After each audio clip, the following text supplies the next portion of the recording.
Assalamualaikum warahmatullahi wabarakatuh. Nama saya Erlangga Isma Nur Hasan. NIM saya 19110243129. Di sini saya akan mempresentasikan isi makalah saya yang berjudul Manajemen Proses Bisnis pada PT Unilever Indonesia Tbk. Tentunya saya tidak sendiri, ada teman saya juga yang ikut berperan dalam membuat makalah ini. Langsung saja masuk ke materi yang pertama. PT Unilever Indonesia Tbk merupakan perusahaan multinasional yang bergerak dalam bidang manufaktur, pemasaran, dan distribusi barang konsumsi termasuk sabun, deterjen, margarin, makanan berbasis susu seperti es krim, kemudian minuman berbasis teh dan jus buah. Unilever memiliki lebih dari 400 merek dagang dengan 14 merek diantaranya memiliki total penjualan dari 1 miliar US dollar, yakni ada Axe, Dove, Omo, Basil, Headbrand, Hellmann's, Lipton, Lux, Magnum, dan lain-lain. PT Unilever NV and Unilever PLC beroperasi di bawah satu nama dan dipimpin oleh Dewan Direksi sama. Unilever dibagi menjadi 4 divisi utama, yakni makanan, minuman dan es krim, perawatan rumah tangga, dan perawatan tubuh. Unilever memiliki pusat riset dan pengembangan di Inggris, di Belanda, Tiongkok, India, dan Amerika Serikat. Dan poin yang kedua, ada alat ukuran proses bisnis. Kinerja proses diukur dengan output atau luaran dari proses. Dengan demikian pula proses bisnis, kinerja proses ini diukur dari hasil atau inputnya, tetapi kualitas OTP dari suatu proses tidak hanya dipengaruhi oleh prosesnya, tetapi juga dipengaruhi oleh faktor-faktor lain, diantaranya adalah input dan juga business environment, yaitu ada supplier, kemudian kompetitor, dan ada stockholder, regulatory, dan customer. Dan poin yang ketiga yaitu berupa perubahan permasalahan yang ada di PT Unilever yang dikarenakan pandemi COVID-19 atau COVID-19.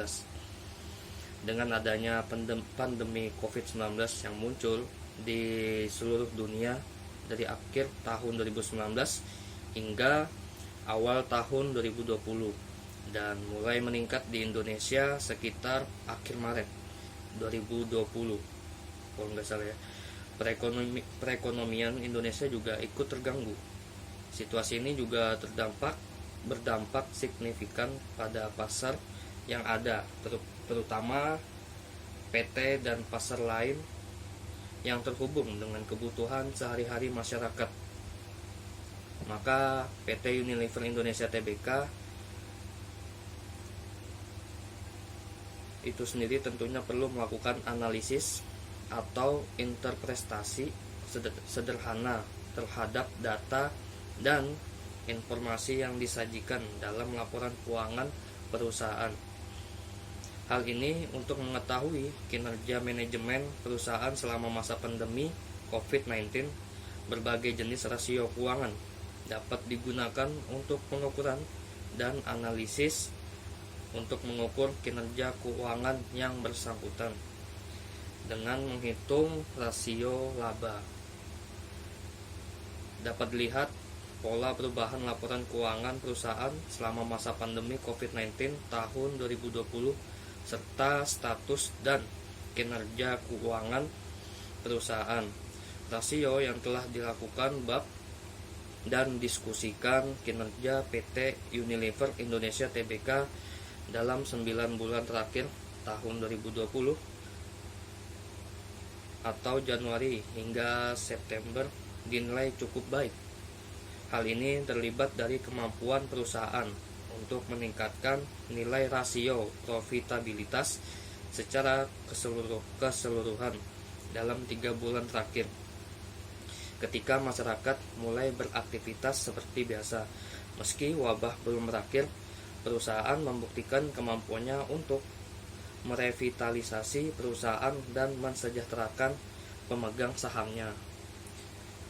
Ya, terlihat dari nilai penjualan yang pada periode 3 bulan terakhir dapat meningkat dari 3 bulan pada periode sebelumnya, diikuti dengan peningkatan laba serta efisiensi biaya yang dapat dilihat dari menurunnya harga pokok penjualan perusahaan.